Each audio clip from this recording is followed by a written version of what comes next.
My name is Felipe Japon, and probably known as Superiata. And I am Model Goddess. Model Goddess, okay.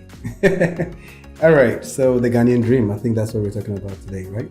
Interesting. Okay, so what is your Ghanaian dream?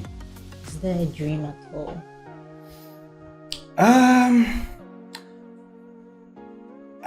I don't even know where to start with, but I think that, of course, everybody, when you're in school, especially for me, I can talk from my perspective. When I was in school, I think when I got to maybe class 4, 5, 6, I started discussing various, job opportunities when I grew up. I wanted to be a doctor, but I'm not right now. Medical doctor. And so it means I needed to go into the science field. I went into science at Okwas, and guess what? I just did Okwapman Secondary School. Oh, okay. Yeah, I did 1 year of science courses and ran back to business the following year. Unfortunately, I had to go back, so that was when my medical doctor dream collapsed. Okay. So I did business, and then it came back to doing performing arts when I got to the University of Ghana.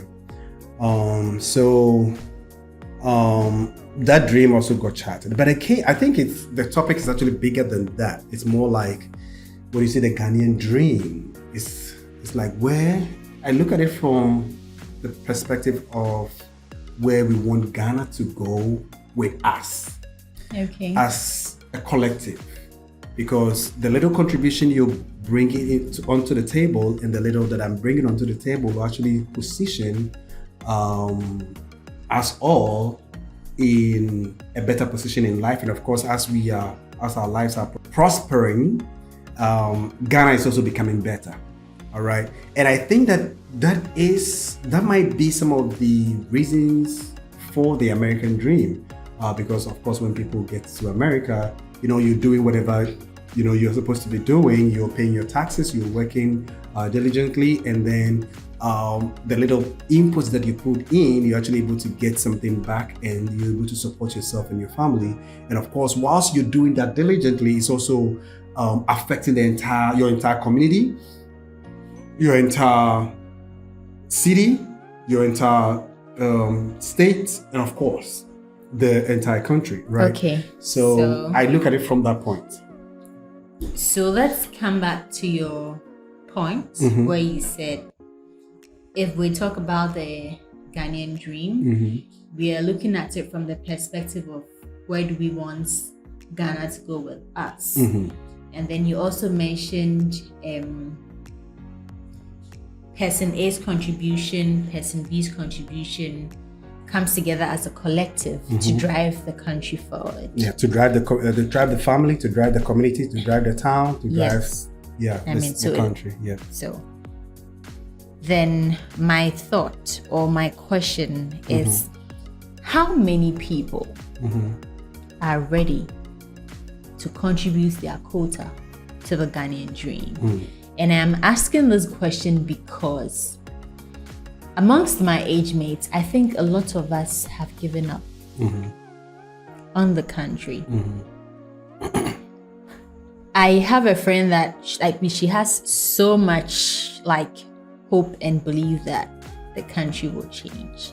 And every time I see her post stuff on her status, when we're having group discussions, I'm like, Abnanyansa, you really have hope that. She was like, oh, that's all we have. I'm like, yeah, I get it. But really, are we going to get there? Because I think that we've gotten to a junction where I personally am not sure if I even want to have a dream or have something that someone is going to sit back one day and say that, oh, she's a Ghanaian.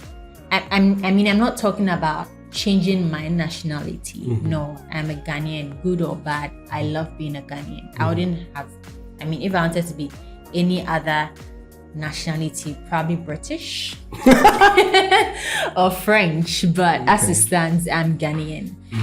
And so I am really wondering that, do you believe that there really is still a dream? For me, I may sometimes be pushed to think that there's a dream because of the things that I plan to do for myself and the people that are mainly open to it. To make a change through people. I believe that all of this dream, all of this change would be driven through people. And so I am constantly on the lookout, looking for people who are ready to drive a change, either in society, in their homes, wherever. I mean, yes, it is all these little moves and then drives of change that form the collective to, come to the country. But then I am still wondering how many people are still ready. Going a little bit backwards on what you said, why would you want to be British or French? Oh, just for nationality's sake. I mean, if I were French, I'd be rattling French like, bonsoir, monsieur. Okay. All right. Okay, that's just by the way. So I think that all that you're saying, Michael Jackson said, if you want to create a change, be the change. You look into your mirror, all right, you see yourself, be the first, to change. I listened to Professor Lumumba's, one of Professor Lumumba's Patrice Lumumba. Speech. And he said that with the state of affairs in Africa, he doesn't actually foresee any change now, probably 60 years after his death.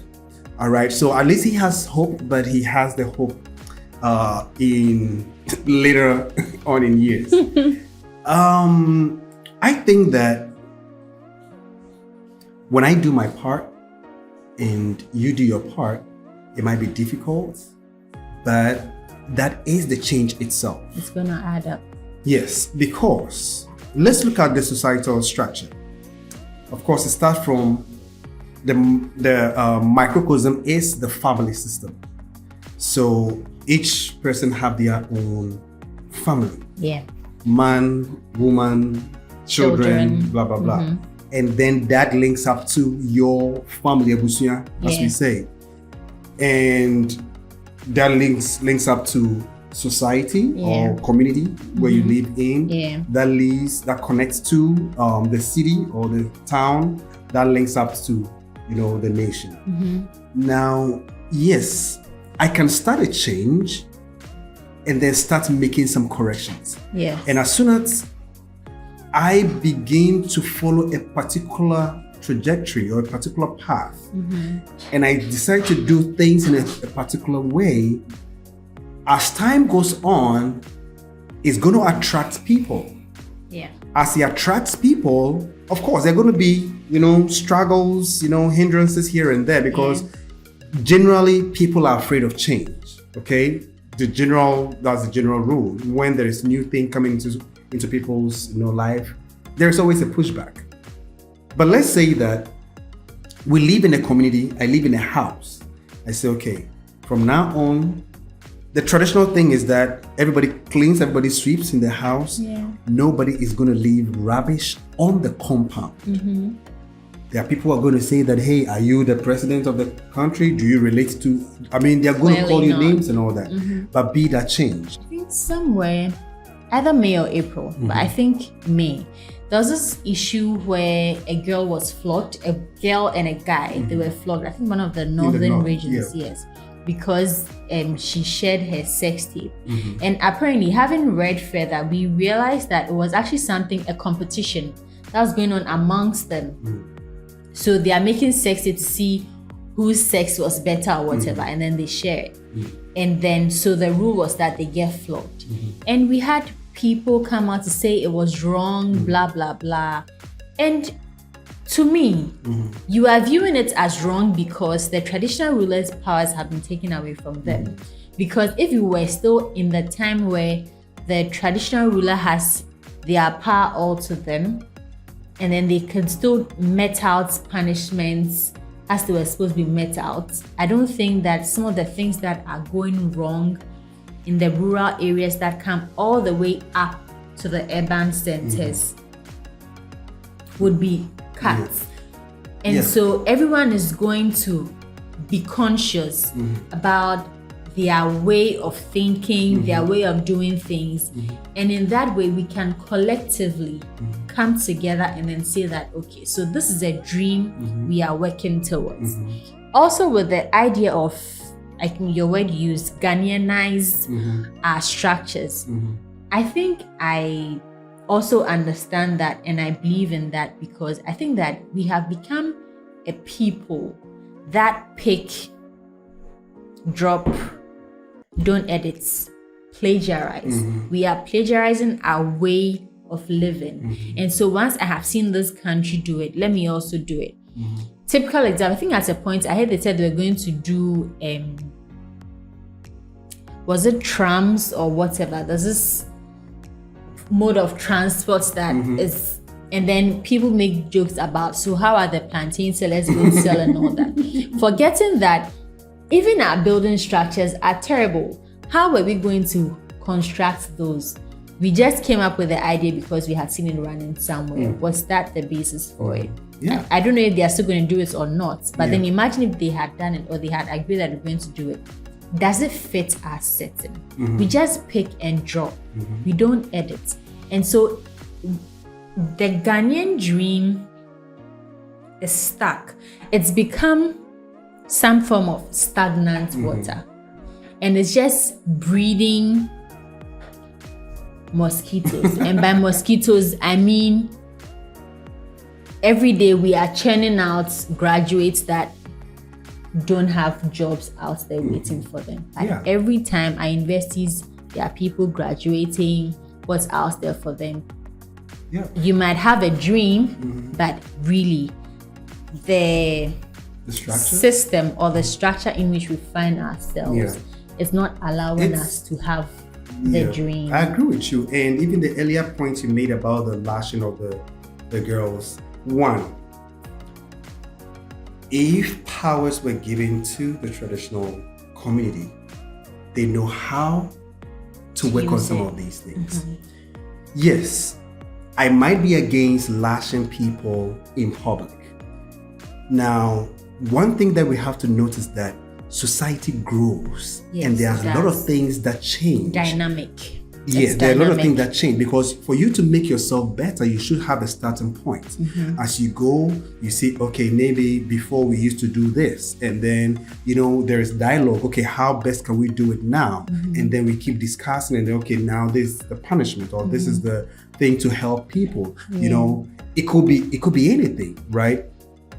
It could be some form of education to, help these people. Why did they decide to go into that kind of competition? Of course, people who might have better form of education, or maybe professional work to do, might not even have the time to do that. I'm not saying that all these people are not doing this, but when this thing happened, have we actually made investigation to know the problem, or we just say that, oh, they are craboni, and they ends over there? As soon as you cut down the flow of information from there, you seize all the other outlets that will let you even know the community people and even try to help them. So going back, generations change, community, refine their way of doing things, and that is why today we are not, in animal skin, and we are not, of course, chopping each other's head, haphazardly, because we are, as a people, we are growing, we are evolving, we are trying to make life better. So as we go along, there are certain things that we refine in our society. But of course, if some of these things are being severed, and then you are not allowed to be yourself as society, you're not allowed to think and make yourself better as a society, what happens is that you have some of those traditions still there against the new form. And for all you know, even the police people will come there and say, hey, flog them. There might be even some police officers standing there watching them, because there is that struggle between tradition and these modern forms that we have. Okay, so I think that yes, it's a problem. It's a struggle between who we are and what we have adopted as a people right now. I think that moving forward, if there is a way to Ghanaianize ourselves within the various sectors, within how we look at democracy to be, especially, and move along that tangent. And I always use Paul Kagame as an example. We say that Rwanda is getting much better now than before. Because there is a man who thinks that we don't have to do things the way the West do things. We have to look at our continent from the perspective of ourselves. So because if in time past we have had kings and queens who have been, can I say that the Queen of England is autocratic because he's been in power for the rest of his life? So why would Gaddafi be an autocratic? Of course, there are people who might have their faults, who might have their, but who is the cause? What is the cause? What has made people even become more defiant? When you look at the coups that happened right after independence in the year 1919, why did those things happen? Is there a link between the living of the white people and we struggling to even put our feet together? All those things are there, right? But we share them. We are refusing to look into our past and say, hey, this is the problem that we've had. We've adapted something that is not ours. We are struggling with it. Let's come together as a people. Let's give ourselves a Ghanaian goal. Let's restructure, because if you want to give yourself a Ghanaian goal, you have to identify that goal with your people. Your people have to feel that, okay, this is a new structure that we are going. There are going to be pushbacks. There are going to be people who are going to say no. There are going to be, because it's a change. But as soon as we start thinking, we start talking to ourselves that, hey, this is who we are. We have to strive to make ourselves better. We have to strive to move in the direction that identifies us as a people. You realize that people will start thinking, people will start being comfortable with ourselves. It's going to be a struggle. Again, Paul Kagame has a lot of backlash, but he is moving his town. He's moving his city. He's really moving his nation, right? And I like it when he has interviews with other, journalists, and he's just giving it to them left, right, center, right? Because he knows what he's doing, all right? But unfortunately, people who have even had, some people will say Western education, and you think that, okay, they will even, structure their way of thinking better, and adapt things better, and say that, okay, when we went to Britain to learn, or when we went to America to learn, this is the way Americans did their things. Okay, we are Ghanaians, we're coming back home. Let's be ourselves and do this. They are the people who are saying, okay, I learned this from America. Let me just go by the American model, and then we are keep making fool of ourselves, right? So it is even difficult to see the Ghanaian goal, because the Ghanaian goal is actually looked in the perspective of the manifesto of different political parties, right? Because we are refusing to actually go the extra mile to question some of these people. So, is there a Ghanaian dream, yes or no? We've not been told that we have a Ghanaian dream. I'm yet to see any political party standing on a pulpit to say that, hey, this is a Ghanaian dream and that is what we are all following.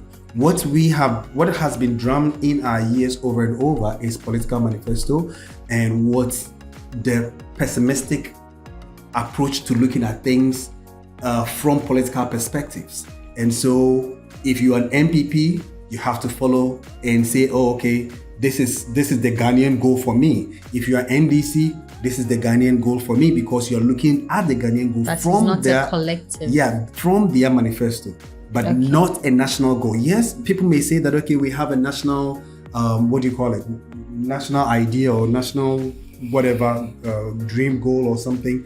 But is that what these political parties who are leading the country doing? No, they're just picking and choosing what they think will sound better in the ears of the people, and that what will gain them the next 4 years.